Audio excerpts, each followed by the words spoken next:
Anggota TNI Prada Hairul Muhammad Nail diduga tewas dianiaya seniornya di Barak Ion Arhanud 4 AAY di Kabupaten Goa, Sulawesi Selatan 11 Oktober lalu.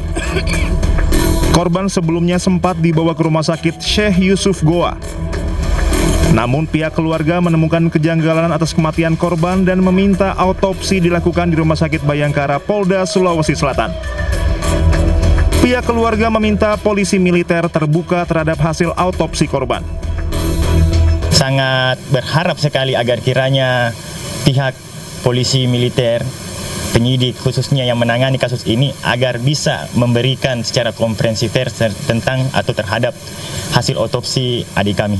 Kami belum mendapatkan kejelasan, Pak, karena kami tadi sempat menanyakan tapi belum sempat bisa dipaparkan, Pak. Dan kami sangat berharap keras lagi, sekali lagi saya bilang, agar kiranya bisa dikomprehensifkan hasil autopsi adik kami. Kasus kematian Prada Hairul Muhammad Nail menambah catatan kematian prajurit TNI Angkatan Darat di Barak Batalion. Dugaan penyiksaan terhadap korban membuat Pomda 14 Hasanuddin memeriksa 3 anggota TNI. Kapenda 14 Hasanuddin Kolonel Kavaleri Budi Wirman mengatakan pihaknya terus melakukan pengembangan penyelidikan apakah ada unsur pidana dari perbuatan ketiga pelaku tersebut.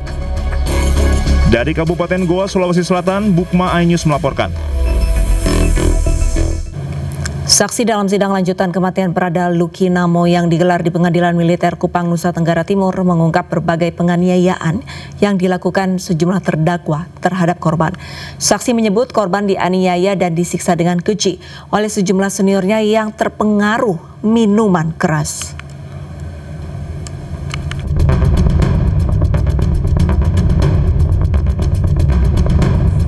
Tiga saksi dihadirkan secara langsung dalam sidang lanjutan kematian Prada Luki Namo yang digelar di Pengadilan Militer Kupang, Nusa Tenggara Timur. Ketiganya bersaksi untuk 4 terdakwa, yakni Pratu Ahmad Adha, Pratu Emiliano D. Araujo, Pratu Pertus Nong Brian Semi, dan Pratu Aprianto Rede Raja. Dalam keterangan salah satu saksi menyebutkan mendiang Prada Luki dan Prada Richard sempat dikurung di rumah jaga dan dianiaya. Dalam penganiayaan itu, keempat terdakwa dalam kondisi pengaruh alkohol. Selain memukul, para terdakwa juga meminta saksi untuk mengambil cabai dan menghaluskannya, lalu dioleskan pada luka kedua korban. Cabai sama garam. Saya tahu di Tupperware di sini. Ambil di dapur. Siap. Karena setahu saksi cabai itu hanya di dapur. Siap. Oke. Berapa menit ambilnya? Sekitaran 2 atau 3 menit. Terus kembali lagi. Siap. Bawa ini Tupperware. Siap, Tupperware. Setelah itu setelah ada izin cabai sama ini sudah ada. Siap. Apa kata terdakwa lagi? Terdakwa yang perintahkan ulek. Jadi digiling, diulek sama Tupperware. Digilingnya di mana? Di lantai, karena ada. Di lantai itu, karena itu lantainya seperti ini ya, keramik kan, warna putih, digiling, campur garam. Selain 3 saksi yang dihadirkan langsung di persidangan, 2 saksi lainnya dari tim dokter RSUD Airamo, yakni Dr. Kandida Bikinan Uga dan Dr. Gede Rastu Adu Maharta mengikuti secara daring. Saksi dokter mengungkap ditemukan adanya luka di sekujur tubuh Prada Luki Namo. Prada Luki Namo merupakan prajurit dari Yonif TP 834 Wakangamere yang meninggal dunia pada 6 Agustus lalu diduga akibat mengalami penganiayaan di dalam barak oleh para seniornya. Prada Luki sempat dirawat secara intensif di ICU RSUD Airamo Kabupaten Nagekeo sebelum akhirnya meninggal dunia. Sebanyak 22 senior dan atasan Prada Luki menjadi terdakwa dalam kasus ini. Dari Kupang, Nusa Tenggara Timur, Eman Suni, iNews melaporkan. Sementara itu, Kepala Staf TNI Angkatan Darat Jenderal Maruli Simanjuntak angkat bicara terkait sidang lanjutan kasus pengeroyokan yang menyebabkan Prada Luki Namo tewas yang diduga dihajar oleh 22 orang seniornya. Kasat memastikan tidak ada intervensi dalam persidangan kasus tersebut. Jadi semua itu kan ada sidangnya, ya Yang itu sidang juga tidak bisa kita intervensi, ya. Sidang itu bagaimana bukti-bukti, saksi-saksi, berarti dia harus bertanggung jawab. Kan ada prosedurnya kalau yang namanya menuntut, kalau dia tidak mendapatkan, tidak puas, ya dia banding, itu kan ada prosedurnya. Kalau yang ini juga tidak terima terlalu berat, ya dia banding, itu memang hukum gitu, ya. Jadi kita juga nggak mungkin bisa ini suruh intervensi itu begini segala macam. Operasi gabungan Kementerian Keuangan dan Satgasus Polri berhasil mengungkap dugaan pelanggaran ekspor produk turunan minyak kelapa sawit mentah atau CPO. Barang bukti yang diamankan sebanyak 87 kontainer. Rencananya akan diekspor ke Cina.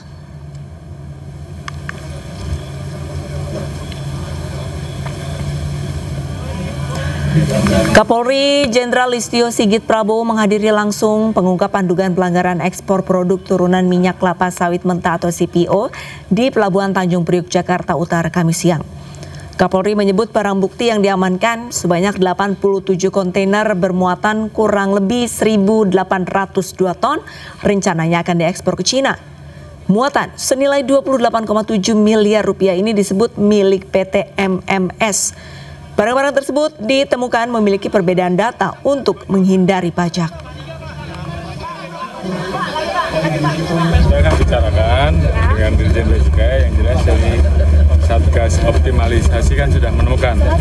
Nanti begitu kita rapatkan di situ memang ada potensi penegakan hukum, potensi pelanggaran, menyangkut proses pelanggaran hukum, apakah itu tipikor ataukah kasus yang lain. Tentunya akan kita rapatkan untuk kita lakukan penegakan hukum, dan yang utamanya tentunya kita ingin agar kebocoran-kebocoran yang sudah terjadi ini bisa kita kembalikan untuk negara. Pak, apakah saat ini ada target, Pak, yang akan? Ya, ada beberapa perusahaan, tapi tadi satu yang baru disebutkan, yang lain juga ada. Berarti tersangkanya kok?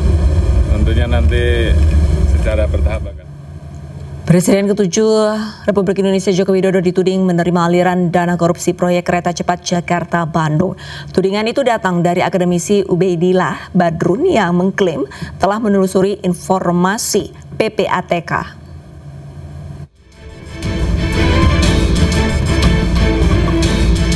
Akademisi Ubaidillah Badrun menuding Joko Widodo menikmati uang hasil korupsi proyek kereta cepat WUS.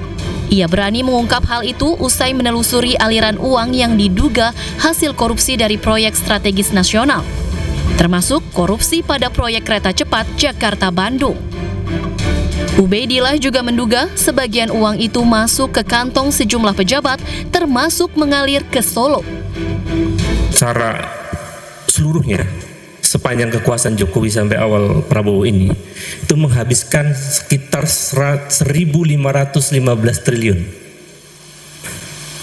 Saya telusuri di PPATK itu ternyata yang dikorupsi dari 1.500 lebih itu sekitar 510 triliun.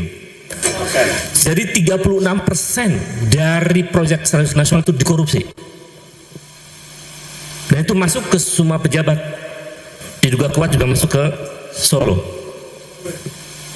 Jadi bayangkan 30. Di sisi lain, Ketua Umum Projo Budi Ari Setiadi yakin Joko Widodo membangun proyek kereta cepat untuk kemajuan rakyat Indonesia. Meski demikian, ia juga mendukung proses penegakan hukum jika terbukti ada korupsi di proyek ambisius tersebut. Permasalahan hukum silakan diproses hukum, dan pihak-pihak yang bertanggung jawab harus bertanggung jawab. Tapi saya yakin 100% Pak Jokowi merencanakan dan mengeksekusi program BUS ini memang betul-betul untuk kemajuan Indonesia. Beban utang proyek kereta cepat yang mencapai 116 triliun rupiah membuat publik curiga ada dugaan korupsi di dalamnya. KPK pun mengaku sedang menelaah ada atau tidaknya korupsi dalam proyek kereta cepat tersebut. Tim Liputan iNews melaporkan.